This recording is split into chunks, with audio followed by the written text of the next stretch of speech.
بسم اللہ الرحمن الرحیم۔ ابھی میں اس وقت کربلا معلیٰ میں ہوں۔ امام حسین علیہ السلام پہ بہت بڑی بڑی مصیبتیں، بڑی بڑی آزمائشیں آئی ہیں، جس میں جو سب سے بڑی آزمائش تھی وہ 6 مہینے کے علی اصغر علیہ السلام کا ان کے ہاتھوں میں، ان کے باہوں میں شہید ہونا ہے۔ یہ وہ مقام ہے جہاں پر حضرت علی اصغر علیہ السلام کو ملعون حرملہ نے 3 سے شعبہ بول کر کے تیر مارا تھا۔ یہ وہ مقام ہے، مقام علی اکبر علیہ السلام کہا جاتا ہے۔ یہاں پر لوگ آتے ہیں، زائرین زیارت کرتے ہیں۔ اس کے ساتھ ہی میں آپ کو ایک مقام پہ اور لے کر کے چلتا ہوں۔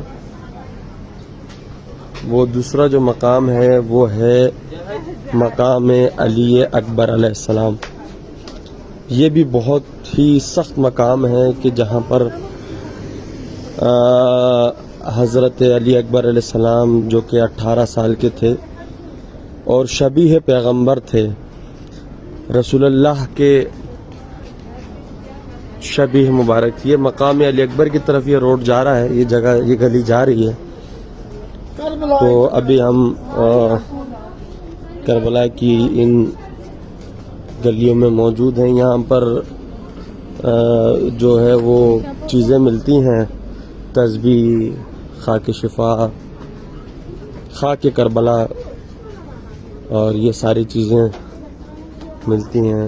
تو یہ وہ بس اب ہم اس مقام کی جانب پہنچنے ہی والے ہیں انشاءاللہ۔ ویڈیو کو بتانے کا مقصد یہ ہے کہ اب جو زائرین نہیں آ سکے، پروردگار عالم سے دعا ہے کہ انشاءاللہ وہ بھی اس مقام کی، ان پاک جگہوں کی زیارت ان کو بھی نصیب ہو۔ ابھی میں آپ کو اس مقام پہ لے کر کے جا رہا ہوں، بس آنے ہی والا ہے۔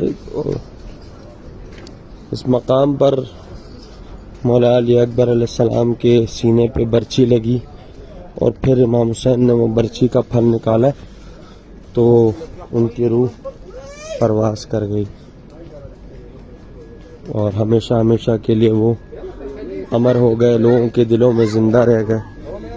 یہ وہ مقام ہے، مقام علی اکبر کہا جاتا ہے۔ بہت ہی سخت مقام ہے یہ۔ لوگ آتے ہیں، زائرین ادھر آتے ہیں اور زیارت کرتے ہیں۔ ابھی بھی دیکھیں کافی خواتین ہیں جو کہ زیارت کر رہی ہیں۔ آپ بھی اس مقام کی زیارت کریں، التماس سے دعا۔